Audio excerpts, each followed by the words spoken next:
Are we now online? And if we are, I want to welcome everybody who is online and thank them for joining us. I think there's quite a few hundred that have joined us from every corner of the world for this event, which is really testament to the importance of cement and concrete in the modern world. Obviously, I'd like to also thank our honoured guests that are attending today in person and our honoured guests who are speaking at this event today. I'll introduce them as they come up because we want to sort of move through. We have an hour and a half to really put a focus on the action and progress that this industry is moving towards in terms of its net zero mission.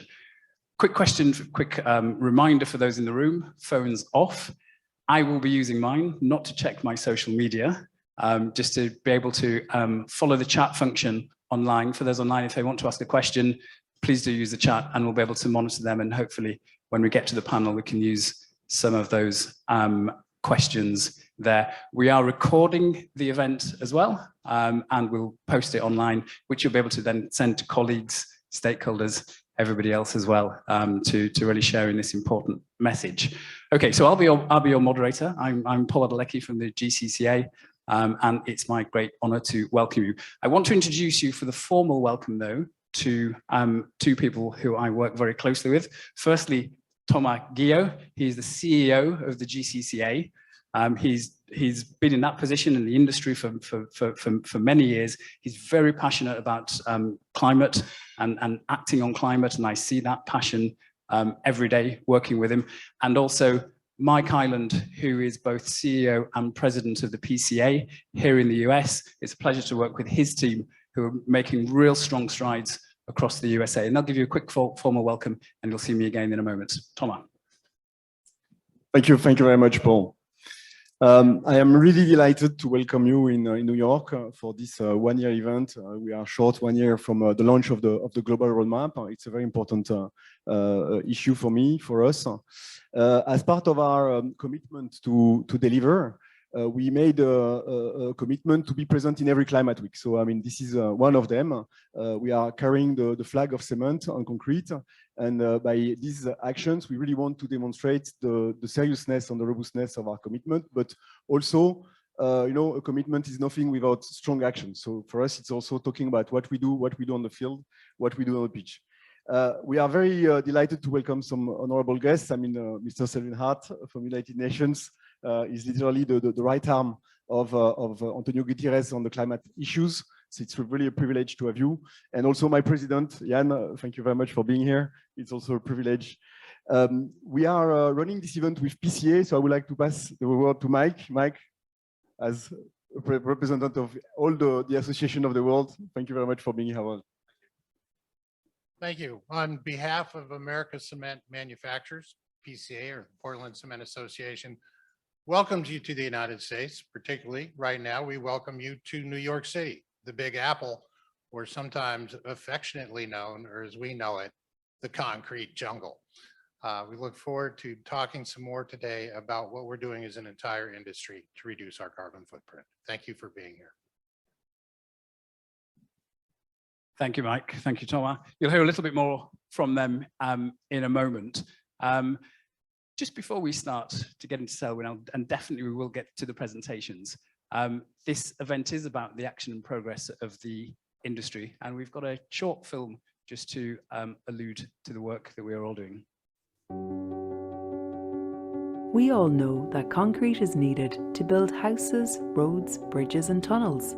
But did you know that concrete is needed to deliver a more sustainable world? To provide clean water, safe homes, and the move to green energy, and for building more resilient communities right across the world. In 2021,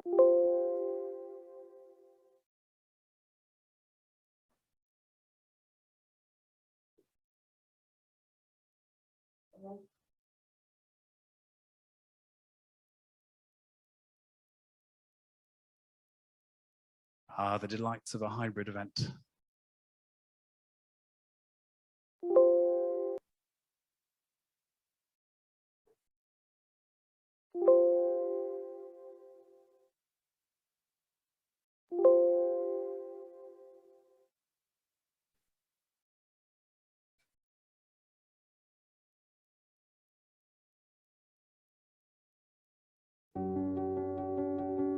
Right. We all know that concrete is needed to build houses, roads, bridges and tunnels. But did you know that concrete is needed to deliver a more sustainable world? To provide clean water, safe homes and the move to green energy, and for building more resilient communities right across the world. In 2021, the cement and concrete sector became the first global industry to commit to a net zero future and set out our 2050 roadmap for net zero concrete, with a 2030 commitment to reduce emissions by a further 25%, equal to preventing 5 billion tonnes of CO2 from entering the atmosphere. Over the last year, we've been busy working to achieve these goals. Our GNR data shows that our industry has made a reduction of 22% CO2 since 1990, a jump of more than 2% in a year. Over 35 carbon capture projects across our members have been announced, with several more in the pipeline. We've launched our Gcca Net Zero Accelerator program to help drive national and local action. We've launched our global Innovandi Open Challenge, a unique industry accelerator designed to partner exciting startups and their technologies with our members. And our members have been busy driving real climate action today, with projects kicked off in every region of the world, such as low carbon materials, recycling materials, minimizing waste, 3D printed concrete,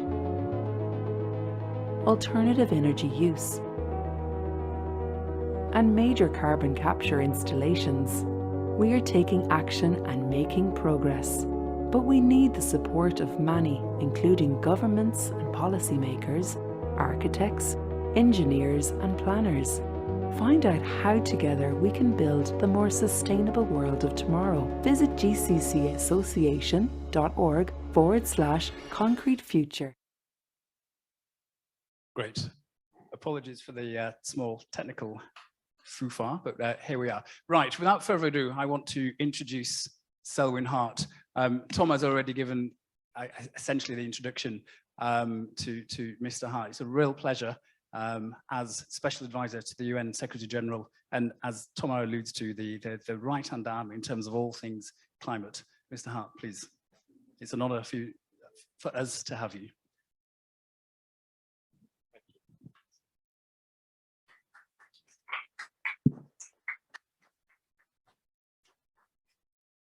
Thank you so much, and certainly a pleasure to be here with you 3 months after seeing you, just over 3 months after seeing you in Atlanta. And some may ask why I am devoting so much of my time and effort to engaging with you. When I first met you in Atlanta 3 months ago, what was clear to me was that there is a strong commitment from this association and its members to play their part in helping us to address the climate crisis. You represent an industry and a sector that is defined as hard to abate, and your decarbonization journey will be an extremely difficult one. But what I sense in Atlanta was a strong desire and commitment from the entire industry to move towards a net zero decarbonization future. So we are committed at United Nations. You have my personal commitment to continue to work with you. It will be a long journey, but nevertheless, I believe a journey that we must embark on.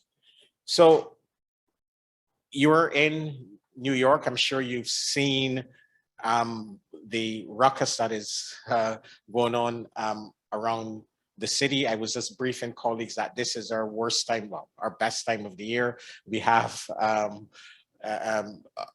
well over 100 leaders who've descended on New York. And the UN General Assembly is being held this year at a particularly difficult time for our world.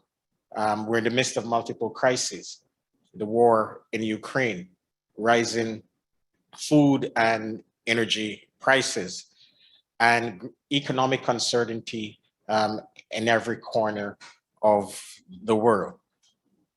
At a time when our world should be collaborating and cooperating, we see high levels of geopolitical tensions and divisions and fragmentation, finger pointing, blaming, which really puts all of us in an extremely difficult situation. We need international cooperation and collaboration more than ever to solve the multiple crises that we are currently facing. Just a few minutes ago, the Secretary General gave his opening or delivered his opening remarks to the General Assembly, and he said quite clearly that despite all of the multiple crises that we're seeing, every leader in government, leaders of multilateral organization and the private sector, they need to place the climate crisis at the top of their agenda. So first, let me be blunt. Where are we in the global effort to combat the climate crisis? Frankly, we are in trouble. We are in serious trouble. Every indicator on climate is heading in the wrong direction. Global emissions are at their highest level in human history. And despite the commitment that countries made in the Paris Agreement to limit the increase in global average temperature to 1.5 degrees Celsius, which means net zero by 2050, global net zero by 2050, which means a halving of emissions before the end of this decade.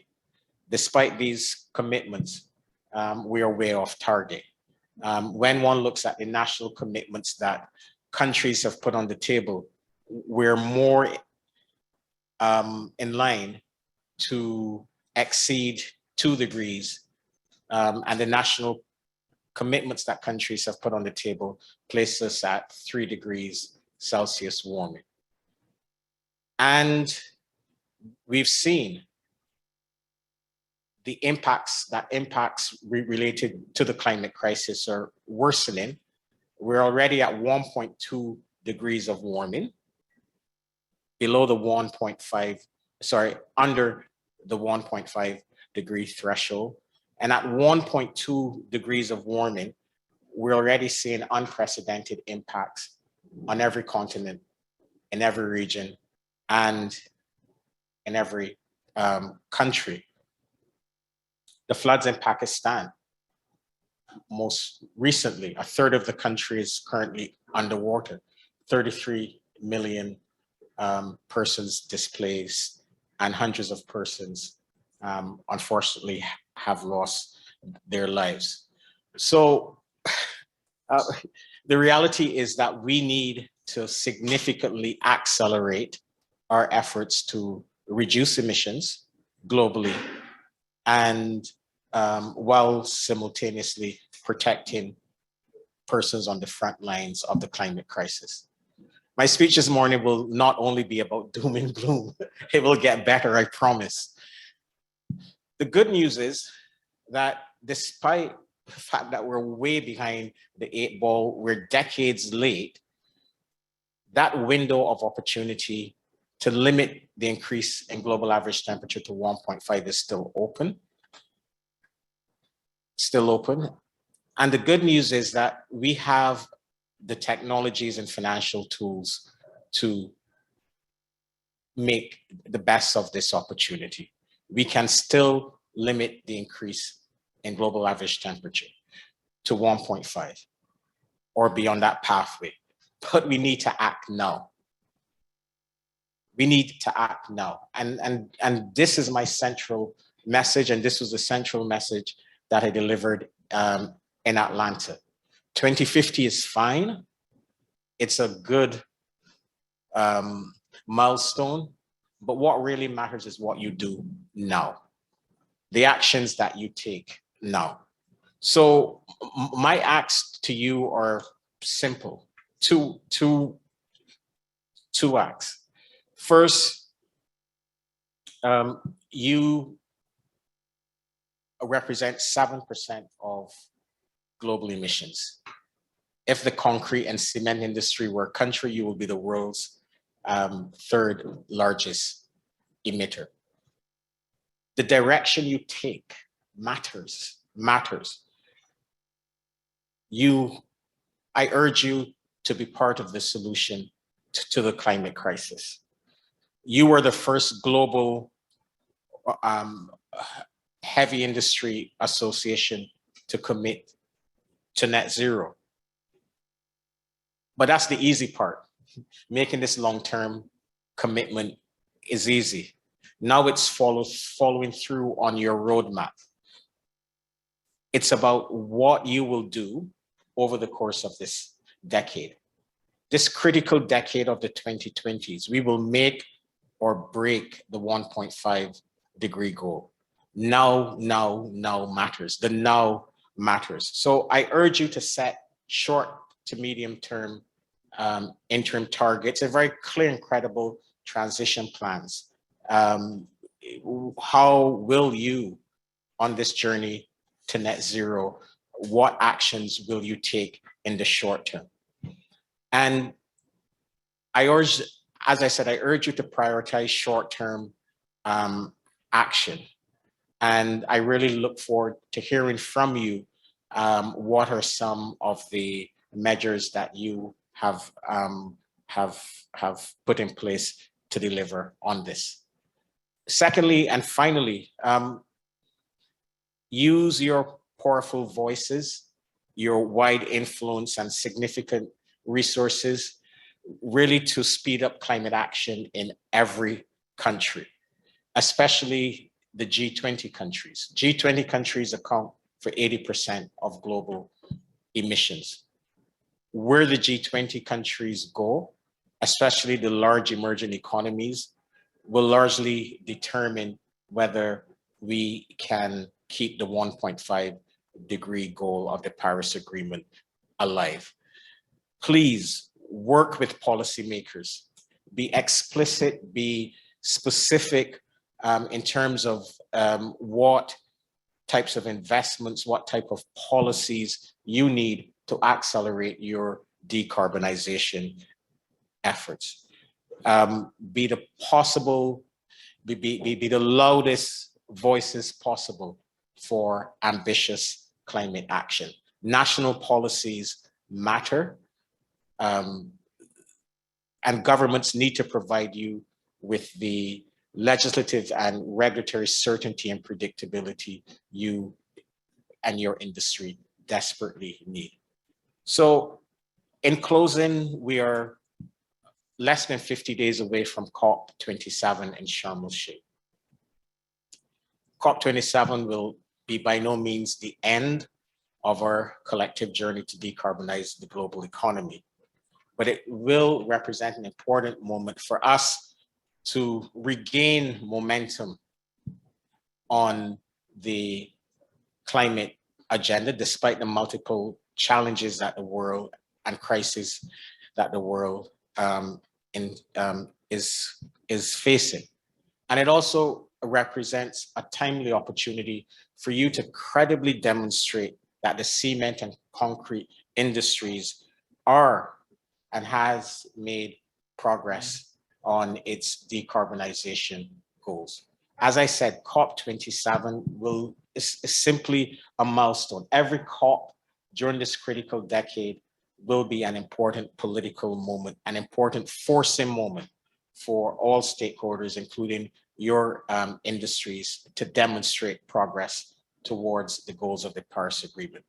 You have my personal commitment, again, and I think I said this in Atlanta, you have my personal commitment to continue to engage with you. I know it will not be easy. If it were easy, it would already have been done. It will not be easy, but you have my personal commitment, the personal commitment of the United Nations to support you, to provide you with a voice, platforms, to mobilize stakeholders, to bring you closer to political leaders and decision makers. So thank you again. And this will not, if God spares life, this will definitely not be the last moment I meet with you. Thank you so much. Thank you, Solomon. As ever, inspiring words, but real deep food for thought for our sector and beyond. Thank you, Mr. Hart. Can I now introduce those online and in the room to the GCCA President and, of course, the CEO of Wholesome. It's a pleasure to work with him and his team. He's got a real reputation as a leader across the sector.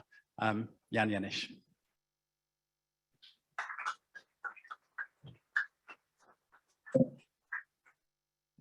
Thank you, and hello everyone, and a warm welcome to all our members, to our associates, and to our friends. I'm extremely proud to be speaking here on behalf of the Global Cement and Concrete Associations to you, which has set very strong the sails for decarbonization of construction and of building. I think we have a very unique roadmap, as Selvin has mentioned, to decarbonize the industry, and our members are fully committed to not only decarbonize their operations, but also help construction and building in use to use less carbon to build, but especially also to operate the building.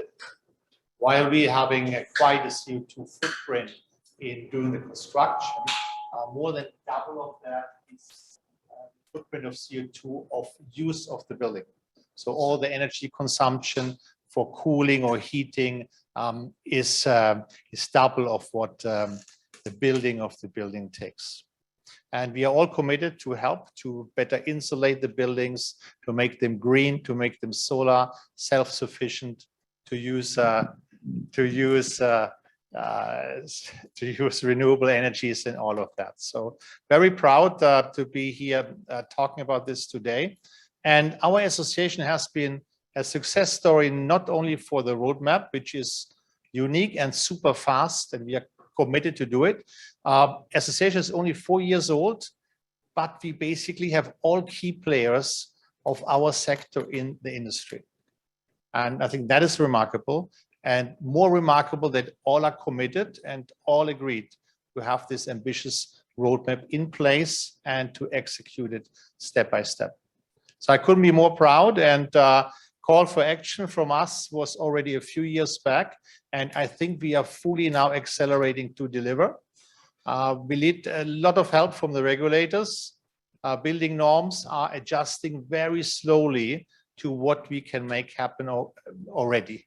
And talk about circular construction. We like to use a lot of more old buildings back to make new buildings, and regulation is the bottleneck at the moment. And so it is for many decarbonized products. We need the regulator to develop building norms which allow us to build more sustainable.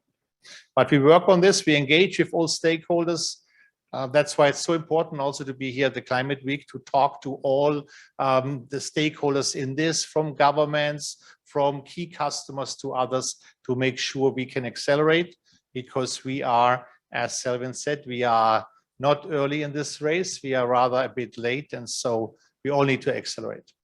For today, thank you all for coming and joining, and let's accelerate the decarbonization of the building space together.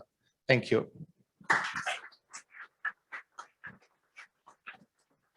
Thank you, Jan. Thanks so much for those words. We'll keep moving things along. I want to welcome back on stage Thomas Gier, CEO of the GCCA. Thank you. Thank you, Paul. So now I have the duty to come after 1 year on to report on what we have been doing. So I will first remind you where we have been coming from. Just a word on GCCA for the one online that do not know us yet. As Jan put it, I mean, we have basically the leaders of the industries. This is a CEO-led organization.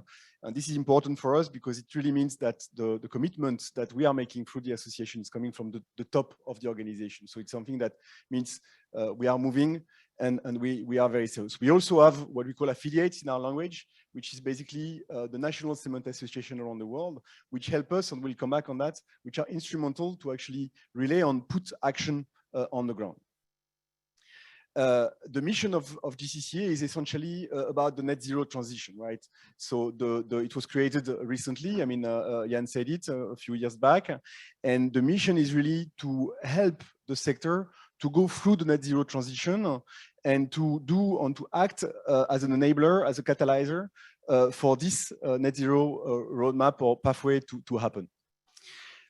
Concrete, you all know, for those of you, is an important material of the world. I mean, we say it's the most man-made material of the world, and that's why it's difficult to replace it. It's used all over the planet. It's used to build on to make, it's the backbone of the modern society we live on. And in fact, we know, we've been discussing with United Nations, Secretary General Guterres told us that 3/4 of the infrastructure that will be needed in 2050 are yet to be built. So we need, I mean, it's really our duty. We are custodian of concrete, and it's our duty to bring a net zero concrete to the world. And we know that this has no substitute or very difficult substitute.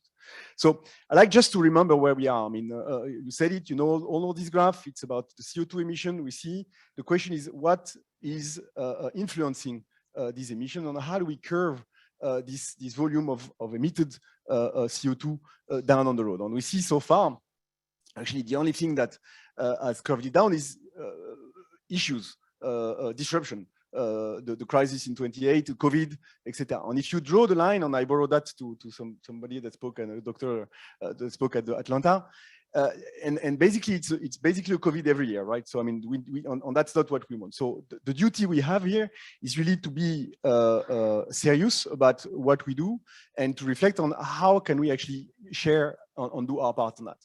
So that was our roadmap, huh? A commitment. I mean, we had more than 200 people of the industry that worked on that roadmap from different parts of the world. We had 9 regions present, all discussing about what are the means, what are the possibilities, how we can make it happen. So already building the commitment through the process of developing the roadmap. I mean, we are not starting as a standstill. We know, I mean, we have reduced already by 20% from 1990. By the way, we are monitoring since 1990. I think we have one of the few industries that have really this track record and that can continue to look at that. But we have this famous decade to deliver, which consists of accelerating all the things that we know and the innovation that will come. So what it is in a nutshell, I be brief on that. I mean, we have basically to work on all the efficiencies in construction. I mean, the roadmap integrates all the construction value chain, make sure that we use the product in a frugal way, that eventually the construction code adapt optimization of carbon in the logic of construction. We have to be efficient in the way we use cement in concrete, and we have to be efficient in the way we produce clinker, right? With the least efficient possible, etc. Second thing is about circularity. Jan mentioned a few points on that. Circularity in the way we use waste to energy, and circularity also through our products to decarbonize the value chain. And then we have innovation on products. I mean, we have in particular a lot of new products which are low carbon cement. I say low carbon, not near zero, but we have a lot of low carbon cement coming on the market, and that's the first steps. And then, of course, the big element is the carbon capture use on store, which is 36% in volume. And if you take on per ton basis, we are at more or less 50% of the decarbonization. So on that roadmap, actually, we receive a sort of, congratulation or an acknowledgement, at least on the presence of you, Selvin, here is the acknowledgement that at least we are going into the right direction. Now, the question is, are we going fast enough, right? Are we moving fast enough? And are we acting? Are we in the acting?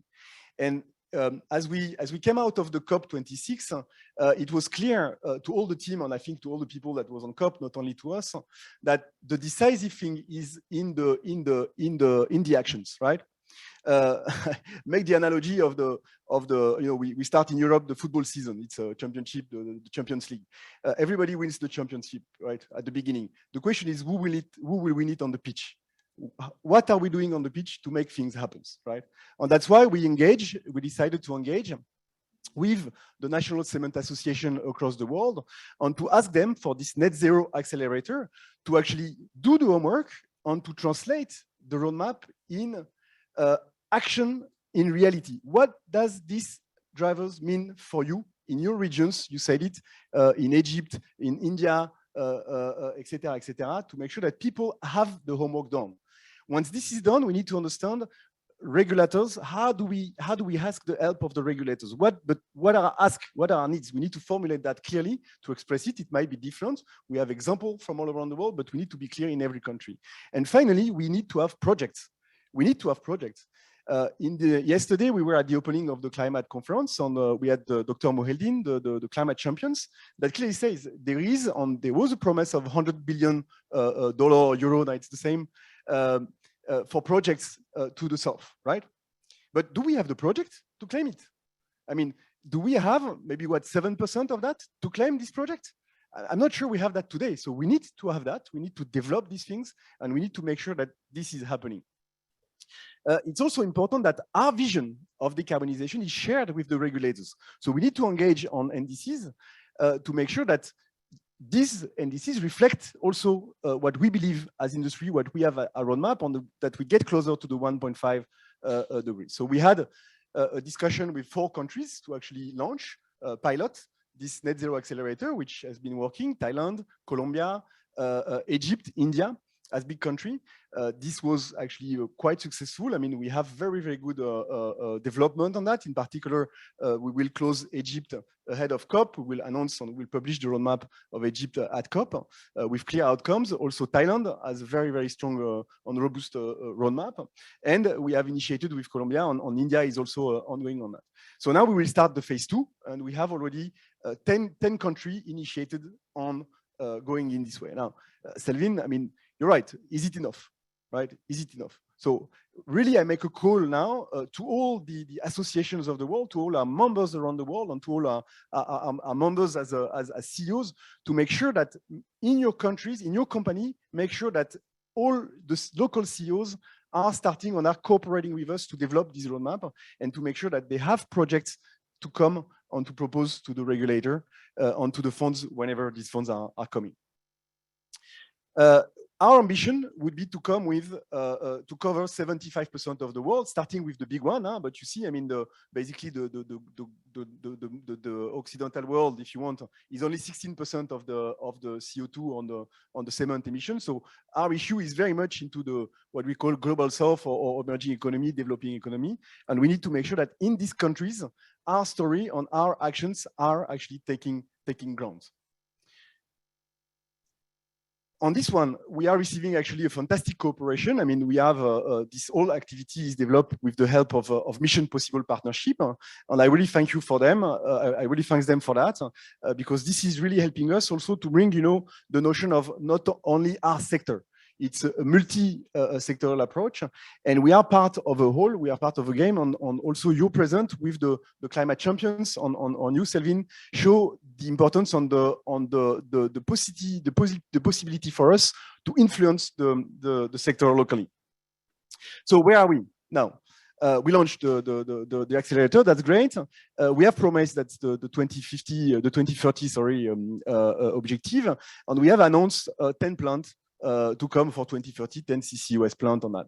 So the first, we got published the data from the GNR. I mean, the good news, if I want, we are at 22% reduction from 1990. So these are the numbers for 2020. We have to publish with 2 years delay. And that's already good. I mean, that's an acceleration, if you want, of the way, of the number of the percentage. So we hope that this will continue in the positive way. If you look at a little bit more in details, I mean, you see the different drivers. I'm not going in every numbers, but you see the CO2 footprint is really going down, and we are now at a much better level than what we were in 1990. I would like to illustrate this also with this CCUS issue. I mean, we know in many of the reports, they summarize basically the decarbonization of the cement industry, not through the value chain, not through circularity, but solely with CCUS. So let's take that as an example. So we committed 10 projects 1 year ago. And I can tell you it was a discussion of how much project we should commit for 2030. I mean, not too much, you know, we have a reputation of delivering what we say, so people do not want to give them. 9 months later, 30 projects are actually disclosed as game-changing from the companies, right? 30 projects already. So after 6 months, and this was done in June, after 6 months, 30 projects coming from 10 initially. And what we did is we have asked actually all our members confidentially to tell us how many projects are you now working on, really? How many projects have been initiated since the publication of the roadmap? 100, more than 100 projects currently ongoing in the development, in the pipeline, etc. I cannot say that they will all be ready by 2030, but that really shows the tremendous acceleration effort that our industry is making in a technology to make it happen, to bring it to life, and to make sure that, you know, the next steps is there, to make sure that we manage that technology and that we can use it and develop it all across. We also have launched, this was in the little movie, I will not go too much in that, this Innovandi platform. The idea there is really to make sure that all decarbonization technology is made available to the sector, to the industry. So the accelerator is a very simple accelerator. I mean, we ask absolutely nothing. There is no capital commitment of any kind. It's really about selecting startup, on calling startup, and if you're online and you have a startup, I mean, please send us your technology so that we present it to our 40 members and decide what can we do with that. And we have 7 pilots that are actually starting to prove and to demonstrate these technologies and discover all decarbonation area, from circularity to innovative product, and of course, carbon capture through membrane technologies, etc. I'm finishing with this. I mean, Gcca is really about its membership. I mean, we are strong only because the members are strong and the members are active, and there is a commitment on what we are doing. And we have here a few examples of what is being done. We show that at any occasions. And it's really about demonstrating that, yes, action is taking place. So for me, we are actually on the movement. Action is essential.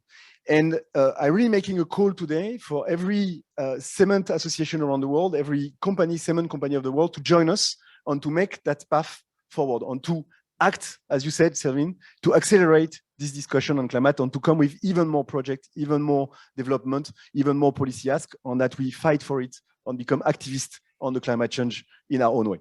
Thank you very much. Thank you, Thomas.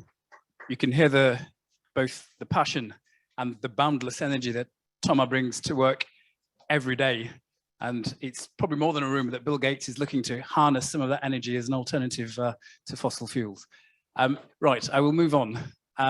Mike Hyland, who you've heard before, is the CEO and President of the PCA. So you've heard about the global roadmap and the Net Zero Accelerator across the global south. But there are many countries that have already launched net zero roadmaps, and the USA is one of those. And I'm sure Mike will have a few words to say about that.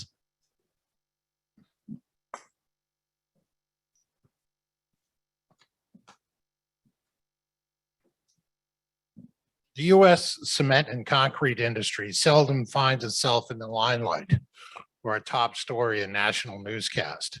But that's changing, as cement and concrete manufacturers are now at the heart of the U.S. $1 trillion infrastructure plan.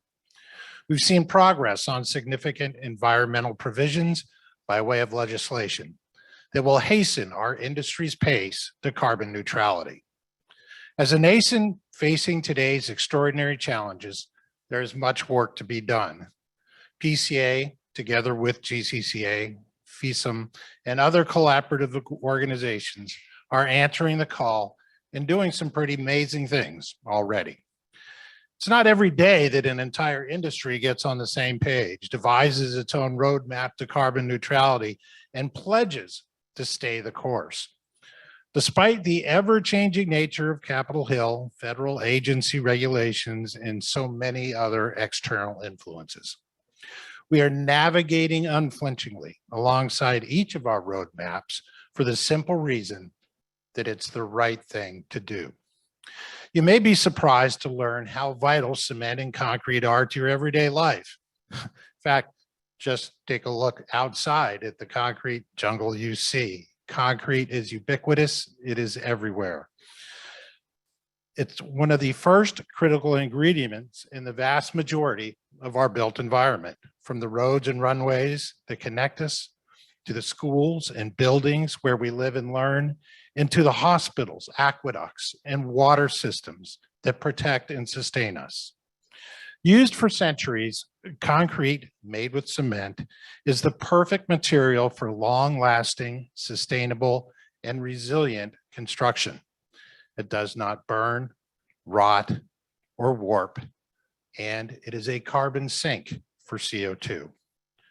Our industry has long recognized the need to reduce emissions and has taken steps to do so since the mid-1990s. Earlier today, you saw a number that cement is responsible for about 6 to 8% of global emissions. In the United States, cement is only responsible for 1.25% of total US emissions. We've made some great progress from where we were, but we are in a unique position to do much more. Advances in clean energy technologies have coincided with governments worldwide prioritizing the decarbonization of their economies, and global private enterprise committing to reducing emissions at every step. Clean energy innovation now has political impetus and incentive to thrive, and those at the leading edge of reducing emissions now have the technologies to make it happen. Crucially, public buy-in for the shift is growing. All you need to do here in the United States is turn on any news source, and you'll see floods in Kentucky, to hurricanes in the Gulf Coast, to extreme temperatures in Texas, and seemingly fires just about everywhere. Dangerous weather events are becoming more frequent and more severe. Seeing them in the media has become much more common. The United States cement and concrete industry has grabbed this opportunity with both hands. We are approaching the first anniversary of PCA's roadmap to carbon neutrality, an ambitious plan to achieve carbon neutrality, not just in the cement industry, but across the entire cement, concrete, and construction value chain by 2050. The plan centers around the activities of the 5 main links in the value chain, also known as the 5 C's: clinker and cement, which happen at the plant, concrete construction, and carbonation, which I mentioned earlier. The ability of concrete to absorb CO2 through its life cycle, much like a tree. Well, like a live tree, anyway. Each link identifies specific targets, timelines, and technologies to reach the goal of carbon neutrality. The approach in the PCA roadmap leverages each step of the value chain, from the furthest upstream to the final reuse and recycling phase. Now, I mentioned 5 C's, there probably is a 6th C, and that is collaboration. We need every stakeholder, from the smallest construction company to the federal government, to work with us on achieving carbon neutrality. Even though the roadmap is yet to reach its 1-year anniversary, we're already seeing some very encouraging signs of progress in key areas. In the roadmap, PCA recommended a swift and widespread shift from regular cement to Portland limestone cement, a cement blend that is already widely used in Europe and can immediately reduce CO2 emissions by about another 10%. The number of state departments of transportation that have formally approved the use of this PLC for infrastructure and other construction projects has climbed to 44 this year. Very significantly, Caltrans approved the use of PLC in January of this year, and it was quickly followed by Nevada and Arizona. The cement industry is also taking the lead in the commercial use of carbon capture, utilization, and storage, or CCUS, with pilot projects under construction at plants across the United States. The recently passed IRA, Inflation Reduction Act, has provided critical updates, including greater incentives for the cement industry to develop, install, and operate carbon capture and storage technologies in its facilities. Crucially, we're also seeing end users make zero emission demands on cement and concrete manufacturers that compel our industry to produce lower emission alternatives faster. Thanks to the Infrastructure Investment and Jobs Act, as well as the Inflation Reduction Act, we're in a moment where we can rebuild American infrastructure with sustainability at its core. Even as demand continues for cement and concrete, we can achieve a win-win of reducing emissions as cement production increases. But for the cement and concrete industry to do so in isolation might be winning a battle, but still not winning the war. We must collaborate across the entire value chain to achieve lasting sustainability in our nation's built environment. As I was walking around New York yesterday, if you walk around anywhere in New York, you're likely to find a gift shop. And I picked up this wonderful snow globe of New York City. By the way, there is no dome over New York City. There's no dome over New York State.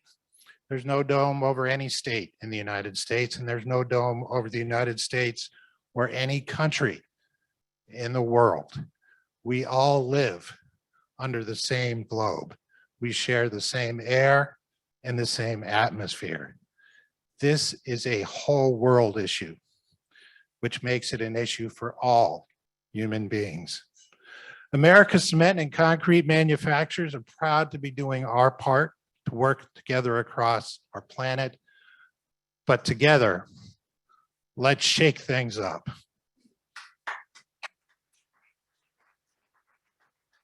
Thank you, Mike.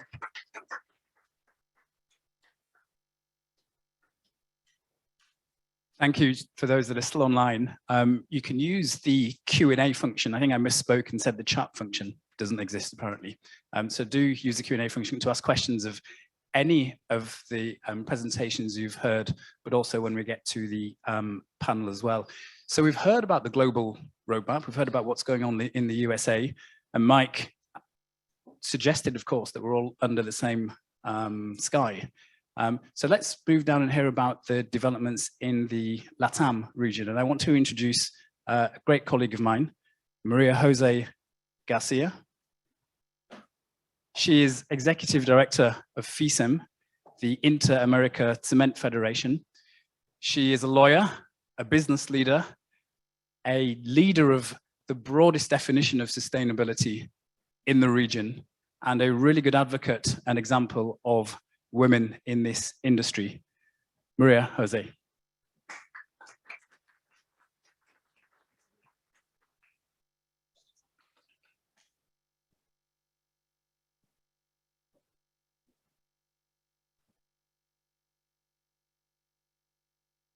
Hello, everybody.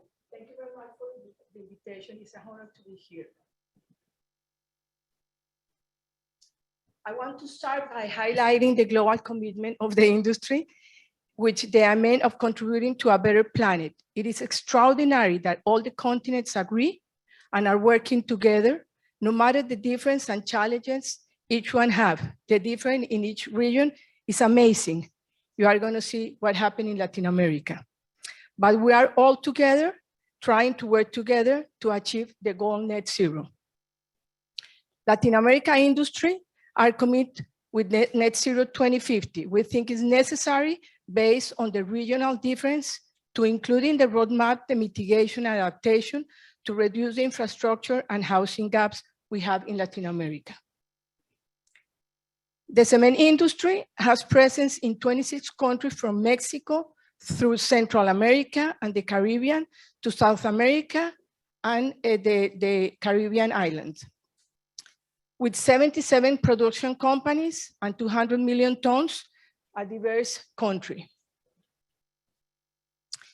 In 2021, the industry defined 3 lines of action that focus to produce a carbon neutral material, mitigation emissions in the production process, but meeting the housing and infrastructure needs require adaptation to avoid the cost of climate impacts, promote new cements with less clinker to reach the 52% in 2050. Right now, the clinker factor in Latin America is 71%, less than the median worldwide. Co-processing to 44 actually is 10%. Basically, the big challenges we have is to reduce the agenda in the agenda of the roadmap is to reduce the infrastructure and housing gap and work basically to focus in the carbon neutrality. For more than a decade, the industry has worked on concrete actions for sustainability and decarbonization. 80% of the plants report to GNR. 12 countries in the region with 90% of the production have a roadmap for cement at 2 degrees centigrade, and now we start upgrading them at 1.5 grades to the concrete. We have already started in Colombia under Net Zero Standards Gcca Accelerator, and we'll be ready for COP27 as a pilot, and after this, we will scale on the region. The goals are clear and also the levers. We developed the right tools like the CO2 calculator, but still big challenges in the region. Latin America is the second most vulnerable region to the impact of climate change. There are countries that have 7 of the 9 possible impacts. We also have an average of 40% housing deficit, and only 20% in road infrastructure is paved, just to mention a few examples. 50 million inhabitants live in dirt floors. We already signed an alliance with Habitat of Humanity to work together. Our dream is to avoid this issue in 2050. We believe that concrete is the leader material to solve all these needs. It's the right material for adaptation and resilient cities. In a developed country, an inhabitant consumes in his life 10 tons of cement for a life of comfort. It currently in Latin America, it currently consumes 10 to cover the basic needs. The challenge for our region is to close the gaps between higher consumption and production with a carbon neutral product. 69% growth in demand for the product is projected by 2050 in our region. Alliances are the way to achieve carbon neutrality. We have closed several alliances with strategic actors for the region, and we are confident in the way we are approaching the net zero carbon. What we can do it alone. We need the right frameworks, technology, finance, and investigation. As I said at the beginning, it's a job for everyone to work as a team. It is clear that we need code, standards, regulation, financing, and innovation with our allies, and we're working towards a common goal. We will achieve it. Thank you very much.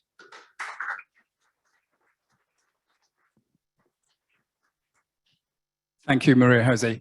If you'd like to actually join us up here, that would be great. So that's the end of the presentations, but we are moving to a panel and a discussion. So everybody in the room, and I can see about 50 or 60 here, so please don't be shy in terms of the questions that you want to ask, and those online, do keep them coming in.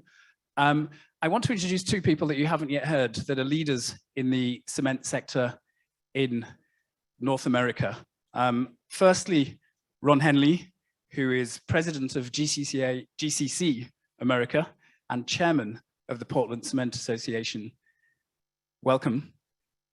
And Filiberto Ruiz, who is president and CEO of Votorantim Cimentos North America, and is also vice chairman of the PCA. And so very welcome, and we're really looking forward to hearing your thoughts. We've asked Maria Jose to also stay on the panel, so you can ask her questions as well. And I'll invite back up Thomas Guillot as well. First, I think just to get things moving, first question really to Ron, just to give us a perspective in terms of North America. So you've also here launched a roadmap. It's 1 year on. How are things going? Yeah, thanks, Paul. Yeah, we're coming up on our 1 year anniversary. You heard Mike talking about it. So it was introduced by the PCA in October of last year.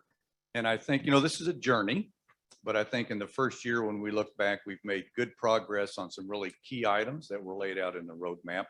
as Mike had on the slide, number one was the PLC product and adoption of that. We've seen a nice uptake, probably faster than we thought. So that's great. As we heard Tomas talking about some other things, we've been very pleased with the uptake of that.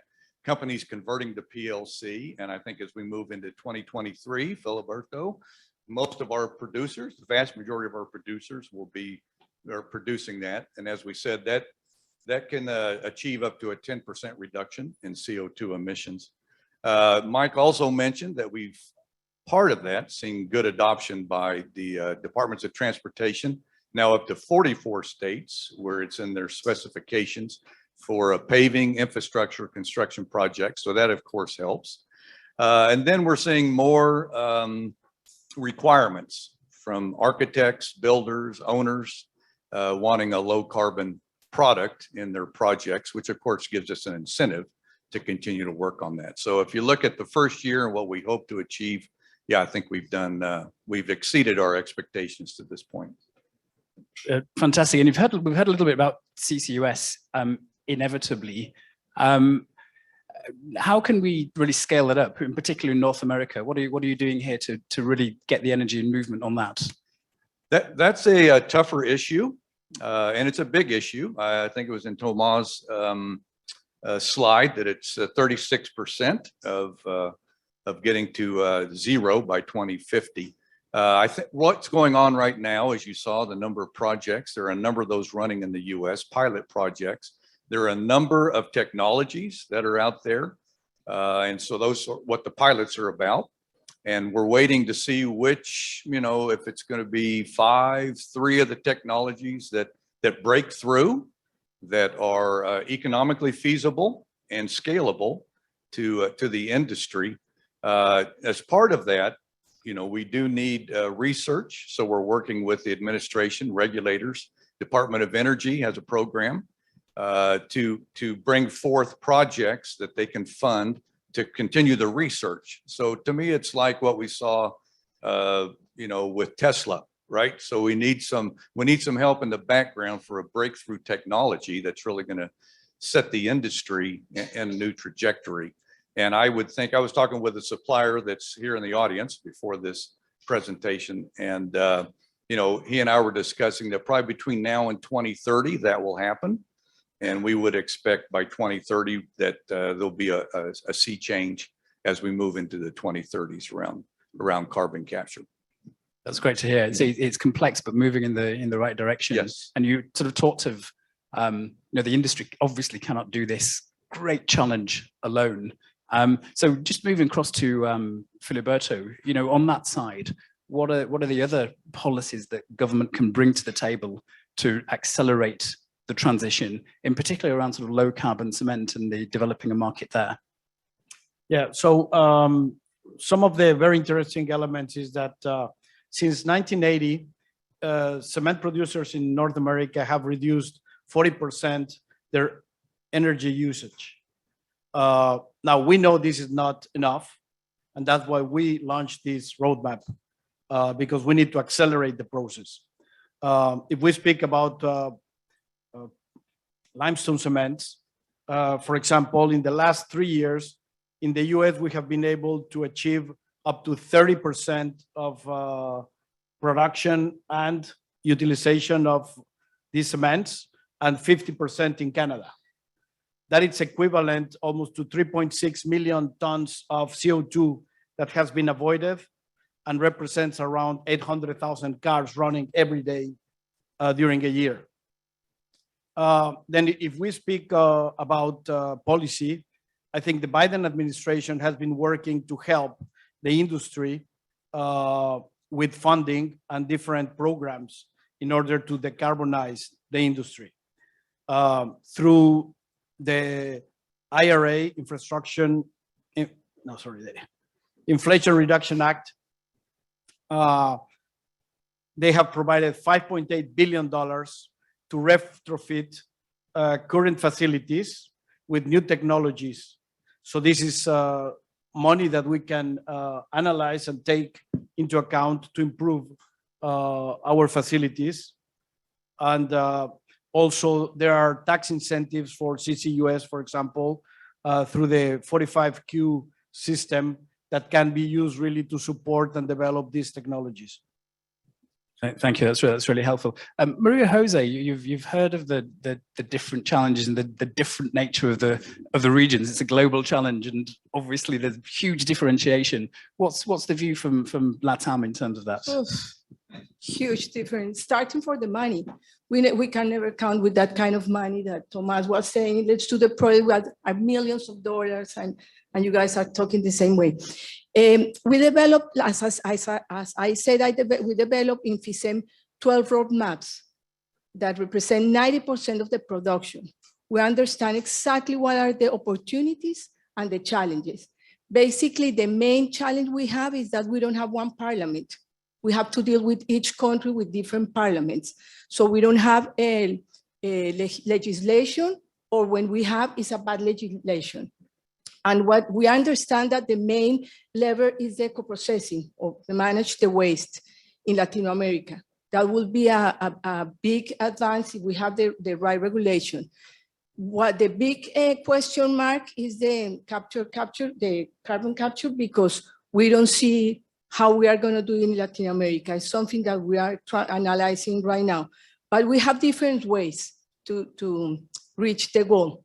But it's going to be a completely different path and has to be based on the regional difference. Okay, that's a really interesting. Maria Jose, while you still got the microphone, then I'll sort of ask you to widen out the issue of sustainability. It isn't just mitigation. Of course, resilience and adaptation is really important, and you alluded to it, of course, in your presentation. Do you just want to say a little bit more about the challenge and the work that you're doing there in terms of driving resilience, building more resilient communities across LATAM? Okay, but let me say something that I forgot in the first part. Other issue or other challenge we have is that the informality of the construction, because basically only 3 countries on the 26 countries in Latin America has the industry, the construction industrial side. So it's a big challenge. 80%, between 60 and 80% of the cement is distributed in bags. So it's a big challenge for us. The program that we were talking about is an alliance we signed with Habitat of Humanity. Basically, 50 million of inhabitants in Latin America lives in dirt floors. So what we are trying to do is, our dream, as I say, is at 2050, avoid completely the issue or the problem. Latin American cement industry is working on that. We did a pilot in one of the countries in Guatemala. So now we have a business model that let us know exactly what will be the cost and what will be the different companies that has to work together. We did that as a local program in a country, but we're scaling in the different countries in the region. It's amazing work. Thank you for sharing that. So we've heard a little bit about North America, a little bit about, of course, the LATAM. Thomas, is there anything that you're hearing, a connecting thread across the globe in different regions, wearing sort of that perspective? Yeah, I think the challenge we have as an industry is to reinvent a little bit the way we work on. I'm talking about cooperation here. I think you said it. I mean, we are all on the same globe. Mike said it, and the issue here is about how do we actually get all these systems in place. We are very dependent from mega infrastructure development, from the CCUS infrastructure, from innovation in these things. And we need to actually rethink the way we work. For example, on the value chain. It's interesting to see that for cement industry, the cost of abatement is relatively high. I mean, we talk about doubling the cost. We will actually publish also a sectoral transition strategy where we will actually retake and explain all these things very soon. But the paradox of that is that if you look at the cost of the abatement in the final product, it's only 3%, right? Into big infrastructure, big project, etc. So we have here an industry that has the means, have the possibilities, have the technologies, and we need to cooperate in order to make sure that at final customer, because 3% on a house, I mean, basically that's the size of the, for those of you that build a house, that's the contingencies, right? That's the 3% that, so it's very important. Also on the way we build across industry, we need to discuss with steel industry, we need to discuss with oil and gas industry, we need to discuss with people, ammonia, aluminum, to make sure that we understand how to build these hubs, these technological hubs around the world, or make sure that we place this at the right place in an intelligent way so that we can benefit. The next cooperation probably is with government. The issue we face is that we have been discussing with government for years, and there is sometimes a little bit of mistrust that happens. We are here to really defend a decarbonization program, and that's really the ground on which we need to refocus the discussion. It's not only about profit, it's not only about getting things with a vision of a financial vision, it's getting the decarbonization program on. So we need to have this trustful relationship on there. Again, the patronage of United Nations can help to give trust to the discussion we have. And I'll finish with that probably also at financial level. The big elephant in the room is how much will all this cost, right? There was a study published by the World Economic Forum comparing actually different industries on the cost of the transition for these industries. And the study come with a number both on the infrastructure inside the industry, but also the infrastructure outside, all the things that needs to be developed by the public environment. 6.3 trillion, right, over 30 years. 6.3 trillions of dollars, euro, whatever. We need to say also how much it will cost for us. I mean, I think the financial world outside is waiting for us to say, well, and for us, it will be that much, right? I mean, we cannot be an industry that have all this plan, all this work, etc., and not come with a number and an explication of, look, this is our plan, this is our macro plan. And I think we need to have a trustful discussion also with the finance world saying, how do we share the risk of this investment? How do we make that happen? How do we benefit from the grants in developing world? Because that's where we have the emission in cement, right? How do we make sure that innovation takes also place there? How do we make sure that we kind of start the discussion of CCUS in all these countries? And I think that's for me the biggest challenge is how do we articulate all that at global level, but thanks to the cooperation with the National Association, with the GCCA member on the ground, to make these things happen and to start these discussions. It's never too early to be ahead of your time, right? So we need really to get that things done on everywhere where we have a significant industry presence. We need to have that discussion taking place to invent this new cooperation and get things done in partnership with all these people. Thank you, Thomas. And I'm very grateful for the questions that are coming in. Just to expand the question of investment, but also opportunity for the sector. Is that anything, Ron or Filiberto, that you want to reflect on and respond to in terms of what's going on in North America and the challenge and opportunity ahead? Yeah, I think Tomas brings up a very good point. I think one of the challenges is around infrastructure, right? So on top of the cost, and I think we're waiting to see what happens with these technologies, because as those of us that are dealing with this right now, they're not economically feasible, but they're in the pilot phase, right? So we're waiting to see how the technology works. But once you take that, then you've got an infrastructure issue. So you've got a pipeline. What are you going to do with the carbon once you capture it? So we have to sequester it, or we have to utilize it. And so there's another whole area out there that has to be dealt with regulators, permitting, in the US, easements, property. We've all heard about the problems of running pipelines, but we're talking about pipelines. And then also the energy or the power to run these units that we're talking about, that's got to be addressed as well. And so when I think about this, Thomas, is that we're not quite sure where this cost is going to settle in. If you were to put a number out right now, it would scare us, right? With some of these pilots.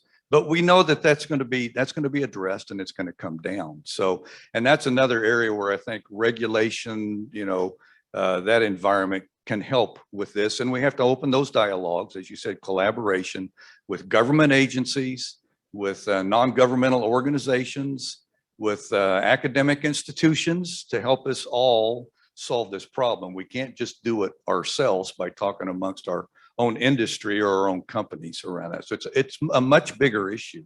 I agree, as we try to solve this. And then, as you stated, other industries as well. So, yeah. I think in addition to that, something that I think is very important is that we need to change the way we do things. I think we need to start backwards.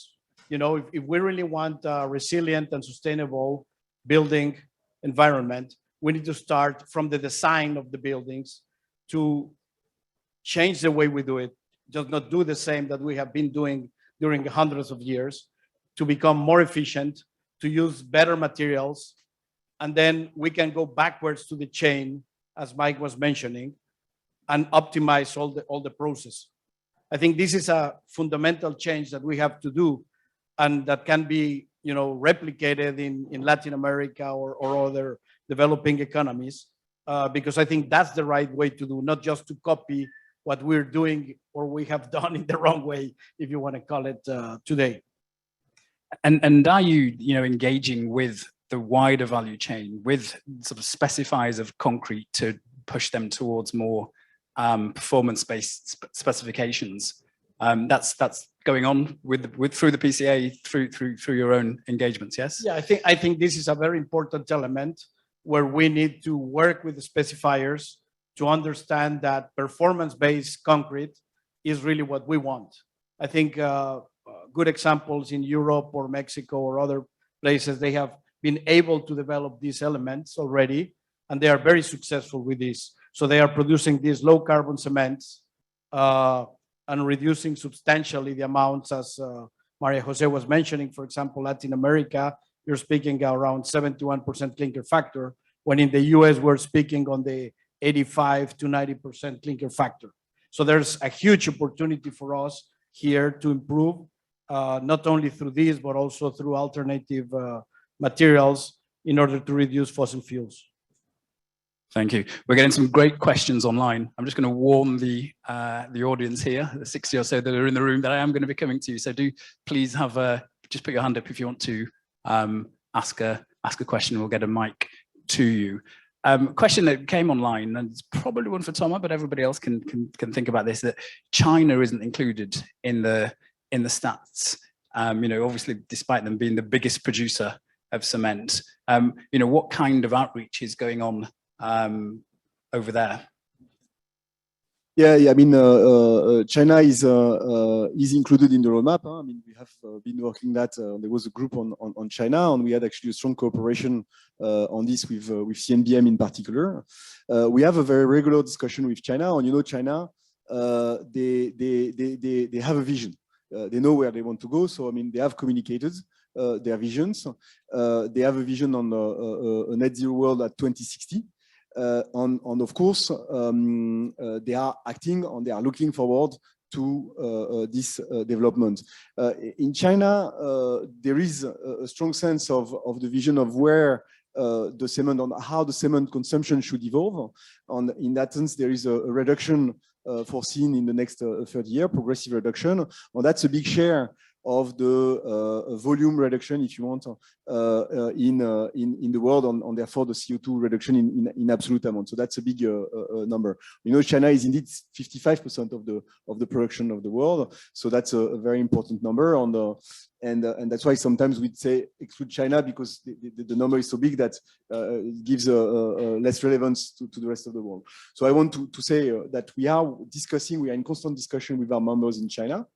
We are also discussing with, in particular, Rocky Mountain Institute on the Mission Possible partnership that has developed a vision, or is in the development of a vision for a roadmap in China.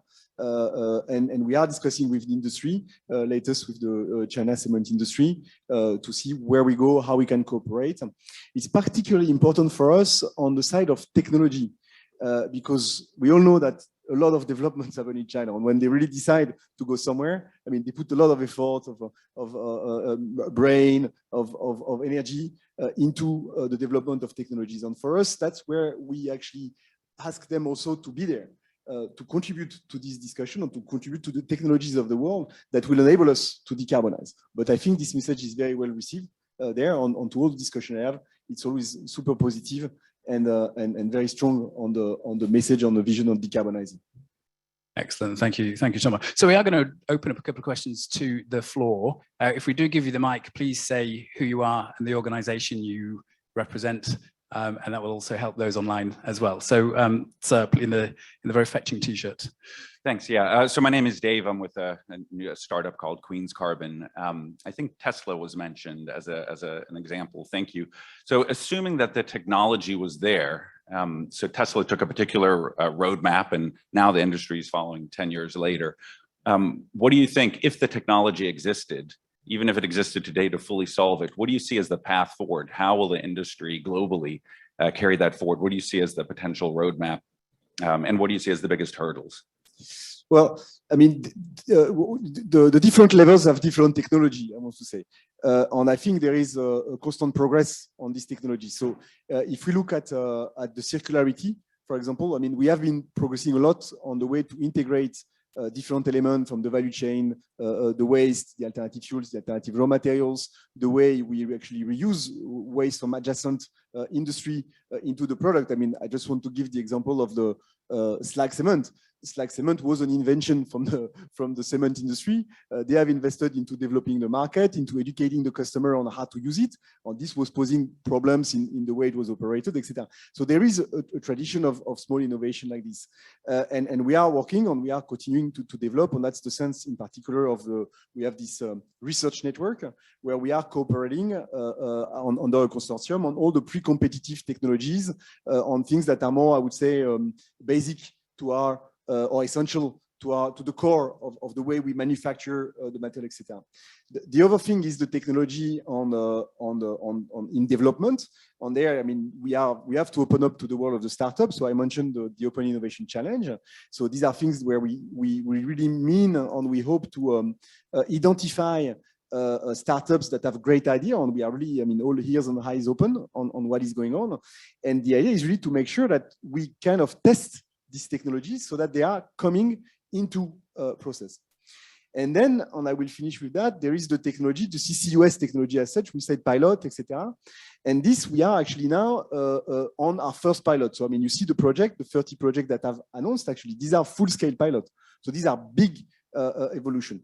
On there, the question is, how do we use, and how does technology of capture combines with the cement process? So there is a laylac, there is a post-combustion, I mean, whatever it is. You have a lot of these technologies, and we have to test them and see which one works best. Oxy-fuel, how it works.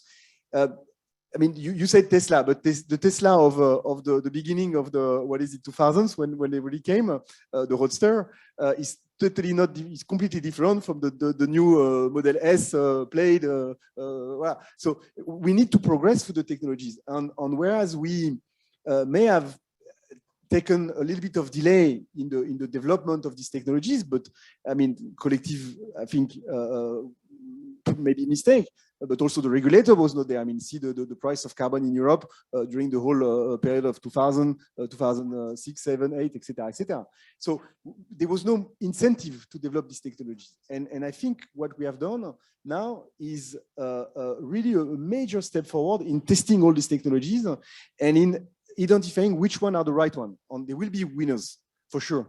But the important thing is that we can appropriate these and then we can multiply and demultiply them on that. And just to say on carbon capture, it's important because, yes, it will take time to roll out this technology all over.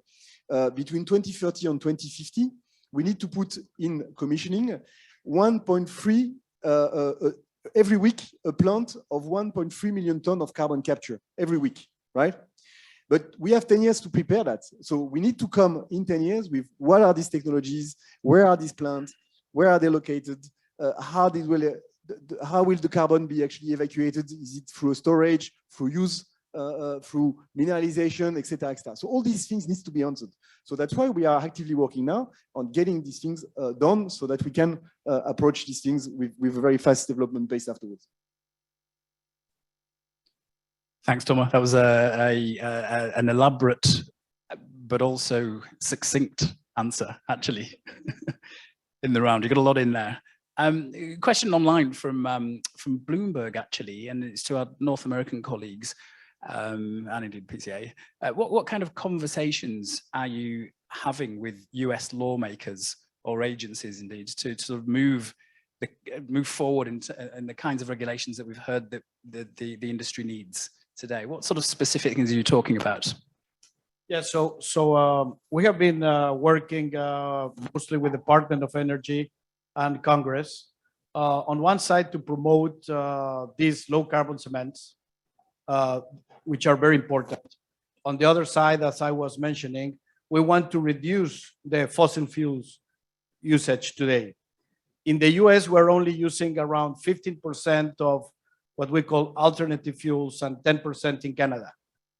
When we compare to places like Europe or Japan, where they are using 40 up to 60%, this is a very important element because on one side, one of the Biden administration targets is also to reduce methane. We can reduce methane by using these alternative fuels, by avoiding materials that can be reused as fuels to be landfilled. This is a very important element that we're working together with the agencies in order to improve our permits. On the other piece, and Thomas was mentioning, is this also starts kind of this circular economy. You know, cement has the advantage that we can reuse some materials that could be considered waste materials for other industries, but that can be used as input materials for us.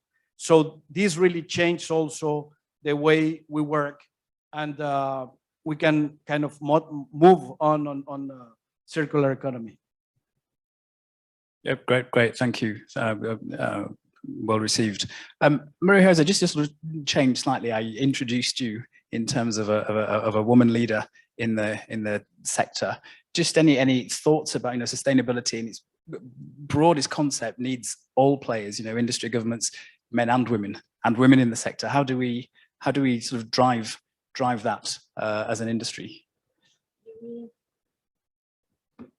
How do we encourage women? How we can bring more women in there? Absolutely. This is a extraordinary industry with a lot of opportunities and passion with what we are doing, and basically it's a challenging industry.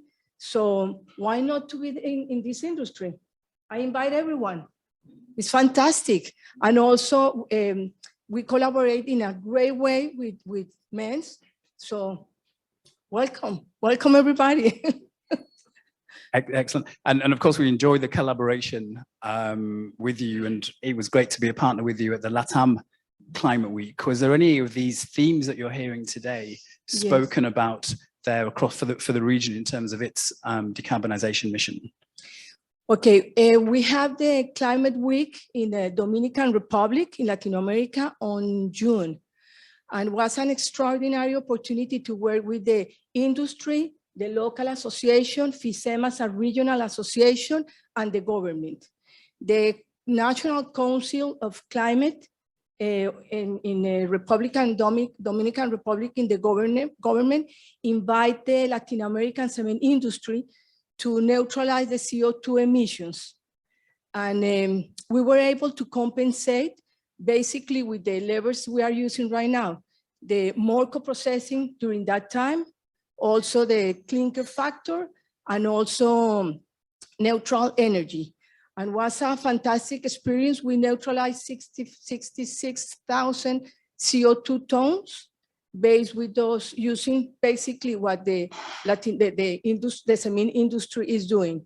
I think was really important because shows to the world and basically to the Latin American governments the real commitment that the cement and concrete industry have, and also increase their reputation, of course.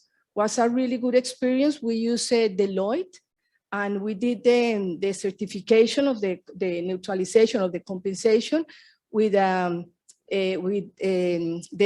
United Nations standards. And was really a fantastic experience. I think it was unique, but can be every time used because it shows the commitment that that at least the cement industry has around the world. That's fantastic to hear. And Thomas, the questioning about the Net Zero Accelerator. So we've heard all of this, you know, the global commitment, the local action, the local progress, and obviously the accelerator is part of that thinking. And we saw the map of the potential countries to get the reach out. How do you really ensure that different countries beyond those that are engaged actually join that mission in different companies? Yeah, I mean, for us, as we say, I mean, this is a very important program because it is that's what I call the homework of the industry, right? So it's very much us being able to say, okay, how are we going to make it really on the field, etc. I already said it. Now, we understand that it's sometimes complicated, that it requires expertise, that you need to have time to do that. So what we have developed is actually, we try to partner also with either philanthropists or organization like United Nations, CTCN, or EBRD, to actually help us fund these studies. So typically we are in discussion today with about a roadmap in Morocco. On this roadmap would be funded eventually by EBRD. We are in discussion with a bunch of African countries, some of them of different size, but you know, I mean, as long as we engage, that's also where it needs to be done. And eventually we have maybe CTCN to actually help us in this endeavor. So we try really to bring to the table the infrastructure, the scope, the activities, on the means to do this roadmap. On the only thing we ask is to have the people from the National Cement Association, and of course supported by wherever we have members. People are welcome to join Gcca, of course, on that endeavor, to have somebody that will actually consolidate the numbers, work with us, make that happen, go through reflect through the decarbonization levels, and then the CEOs to take leadership of that process and to engage with their government to start to put the problem on the table, the action on the table, and then again the project. So on the project, I mean, I don't bring the 100 million that was promised by the United Nations at Paris. I think it was from Paris. And this was repeated by the high-level climate champions saying we need to see this, right, 100 billion. But again, I mean, we need to be able to take our share of this because, I mean, again, what do we do if people start to give us money? But I think we start to have great projects all over, and we will be ready. So don't worry. If you come with 100 billion, we will do things, good things. I hope people are listening to that call. Thomas, thank you for that, and indeed to all the panelists. What a fantastic discussion. We went across the world. We honed in terms of North America and the progress there, both in terms of the roadmap and the policy and the investment and the technology. We went down through Latin America and then the wider concept, the wider context, of course, of the accelerator countries. So I hope that you got a flavor of both the action, progress, and next steps that are needed for the industry to achieve its mission. I want to welcome back on stage Jan Jenisch, the Gcca President and CEO of Holcim, just to with some concluding thoughts. Jan. Yeah, ladies and gentlemen, how encouraging are all these contributions? As I said in the beginning, we have such a far-reaching association here. The Global Cement and Concrete Association goes from the US all the way to Latin America, from Europe all the way to Asia. And you have seen the commitment. You've seen the roadmaps, the commitment, also the passion. Decarbonization is on all our minds. And that makes me extremely confident that we will accelerate now and make it happen. I'd like to thank all the panelists and speakers for the insights and the inspiration. And I'm leaving the meeting more confident than ever. We're going to do this together. Let's team up and let's make sure we engage with all the stakeholders we need, from the regulator to develop the building norms, to the communities, to all the key customers we are having. And we're going to make this happen. And I think we have a good speed now in operation. Thank you very much. And with this, I wish you a successful continuation of the Climate Week here in New York. Thank you. Thank you, Jan. Thanks again to all our speakers, to the guests in the room, and those, of course, online across the world. We haven't got to all the questions. Do feel free to email them. We'll try and pick them up if we can. And do follow us in terms of across our social media and our website for more information about the roadmap, the accelerator, etc. Just the final piece, those in the room, please do stay, network, ask a few more questions. Others, there's a little bit of food. Those online, we're just going to we're going to keep the meeting open to see a small movie from the PCA, which I will play now. Thanks again.